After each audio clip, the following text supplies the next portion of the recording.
Hi everybody, Dhaman Mehta here, and thank you for once again joining me on my journey as I go through my favorites list on fanfiction.net. Uh, for those of you that don't know, I've been reading fanfiction for a very long time, and I decided a few over almost 5 years ago to go back to the first site that I started reading fanfiction on and go through what I had put onto my favorites list and see if my taste still held up. Um, so I sorted them by publication date, so that way it wouldn't be changing and jumping around order, and I wouldn't be double, like I could still be able to see them in a sane order. And I've been going through these, usually about seven a video. I've got seven stories for you today, so uh, let's dive in. Starting with Travel Secrets Third by E4MJ. So this is, if you couldn't infer by the title, the third of a series of stories taking place during Harry's third year after he traveled back in time. So he did a time travel thing, and he became a Slytherin in this one, and so on.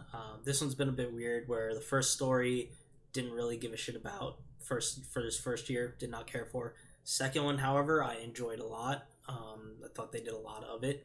This one is again bit of a mixed bag.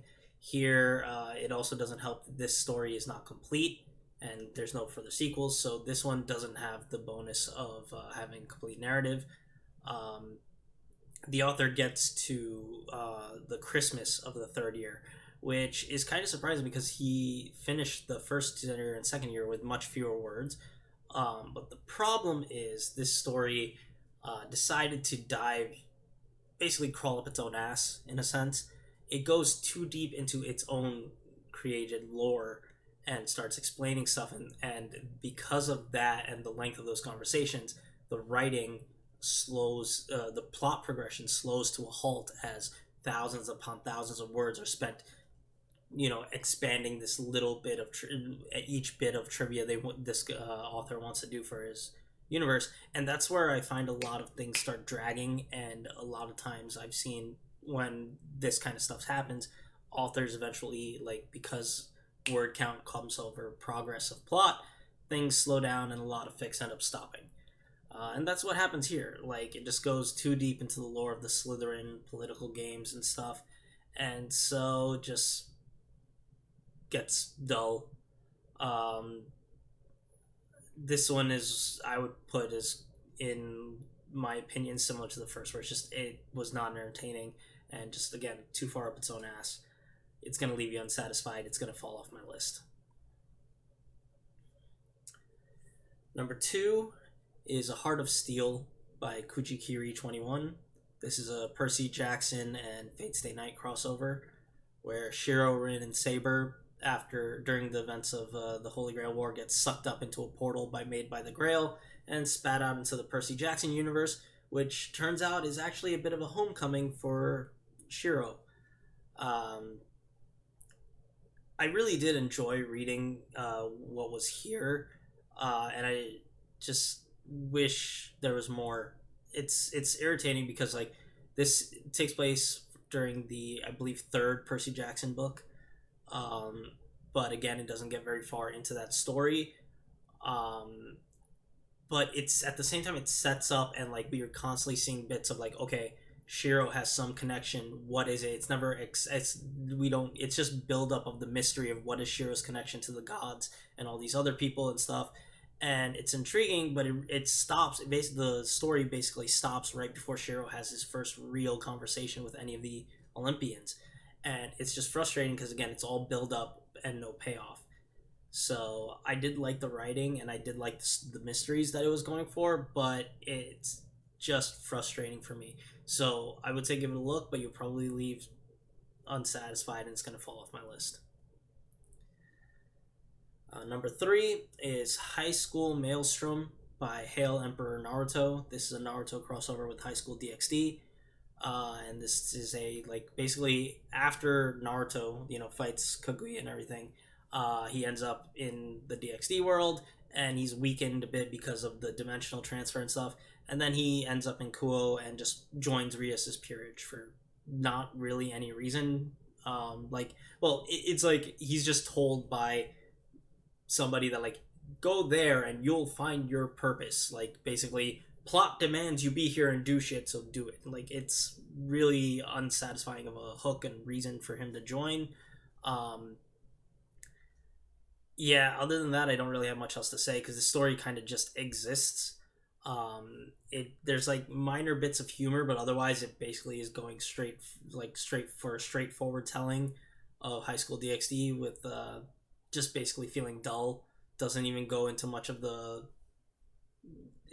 fan service and stuff, and like the whole point of DxD is kind of thrown away, especially because Issei, who is the nominal lead for the actual lead of that thing, gets shunted off to Sona's period so that Naruto can be the full focus, and it loses any charm or anything, and because of that, it just becomes a boring setup for a shonen series that also, even though this has like almost 200,000 words, doesn't get very far, gets up to the Riser fight, that's about it.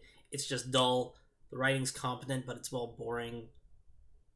It's gonna fall off my list. Next is Tricksters and Gods by Sakura Demon Alchemist. So this is ostensibly a Harry Potter crossover with the MCU. What it actually is basically just a Loki time travel fic, and it's not even time travel. It's like after the events of the Avengers, the movie, Odin decides to banish Loki to the past and to live his life, for him to live as a mortal. And he ends up becoming Harry Potter. And then basically immediately jumps back to the MCU part. Like the Harry Potter connection is so tenuous. Like it's really just there so that he can have a mortal excuse for his magic. And then because like he doesn't really do any of the Harry Potter stuff. Like we don't give a shit about Hogwarts. We basically get like 2 or 3 scenes where Harry, because he's pissed at how he was treated, basically exposes the wizarding world as to the rest of the world as like a cult that brainwashes people and just like, hey, we have mutants and shit, they're just mutants and they're saying they have magic and all this stuff. So and then basically just destroys the wizarding world like that, and that's it. And then it's just him hanging out with various people of Marvel with it, where it'd be Blade, Daredevil, the X-Men, and this was written back in 2014, so this is still like Fox X-Men, so it's like that X-Men, like X-Men the first movie or second movie, or he hangs out with Daredevil and like that, it and then MCU people, like that's really, so like the Harry Potter connection might as well not be there. But that doesn't really mean anything for me because I really enjoyed this story, because it's really just a snarky character hanging out with other superheroes and stuff and occasionally snarking back and stuff. It's like basically slice of life stuff because like all the fights and stuff are barely mentioned or briefly gone over and stuff. Like that is very much not the focus of this story. This story is, hey, Loki is learning to living as a human and finding out, hey, the human world has much more appreciation for his talents of lying and trickery and mischief and stuff than Asgard did, and maybe he's just chilling out now that he has people that actually like him. I just really like this a lot. And this slice of live action stuff really works, and this and its many sequels, I think if you like that kind of stuff, you'll enjoy them a lot. It's going to stay on my list. More Harry Potter now with Don't Take This Seriously by the Next Full Chart. And this is a bunch of short one-shots that are mostly humorous or intended to be humorous, but nothing really spectacular. Like, there's only really 1 or 2 that are decent enough, and I think I actually think that, like, maybe if it had been by itself, maybe it would have stayed on my list. I'm not sure, but as a whole, the collection overall is just nothing you really need to look at you definitely don't need to look at more than once. I don't even know if you really need to give it a look even once, but it's going to fall off my list. 6th is Reinforced Magic by Lupine Horror. And this is another Harry Potter crossover, this time with magical girl Nanoha. And here, as a 10-year-old, Harry, like, after something happens, I don't know Nanoha canon, but, like, reinforce is one of the devices or something. She dies in Nanoha canon, ends up showing up in front of Harry and joining with him and them getting together before Hogwarts. And then the story goes through Harry's first year at Hogwarts. It's pretty standard for like a first year Hogwarts tale, like slight divergence. It flows really nicely. I had no problems going with it. There aren't really any long-winded discussions about its own mechanics or setting up like power up, training montage kind of stuff. It just works as an alternate take of the first book with a few mysteries sprinkled in and power-ups being set, plot points being set up for the future.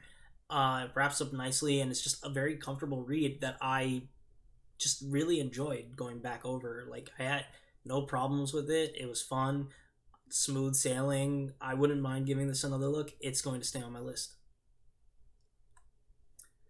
And the last one for this video is New Friends by Urban Sloth.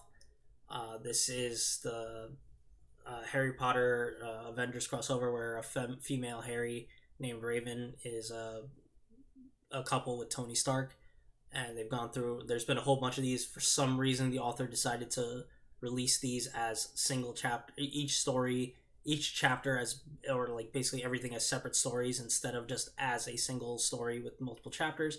And this is a thing. This is another one of those where it's like it does not benefit from being its own story. This is a fine enough scene that would have worked in a bigger story, but by itself definitely doesn't stand on its own. And it's very much just a scene. It's not even like a collection of scenes or a montage or like, hey, this person character moments. This is just, hey, Tony is gonna and the Avengers are gonna find out Coulson's actually alive and meet up with Agents of S.H.I.E.L.D. And it's just not even the actual meetup. It's just them talking for a bit to prep themselves that, hey, new people are coming, and then seeing them, and that's the end. It does not stand on its own. There's no way. If you don't know the other stuff, you have no reason to look at this. It's gonna fall off my list. There we go. Fan fiction status time. I've now read 1,021 stories, and 475 of them have stayed on my list. So there you go. As always, I will leave links in the description of this video, as well as links to my profile, the thread where I also post these, and a playlist if you want to see the series from the beginning. Feel free to leave a like or a comment if you think my taste is trash, or that if you reread something and say, hey, no, this was way better than I thought it was, or this is terrible. Feel free to do that. But as always, I will see you in the next video. Take care.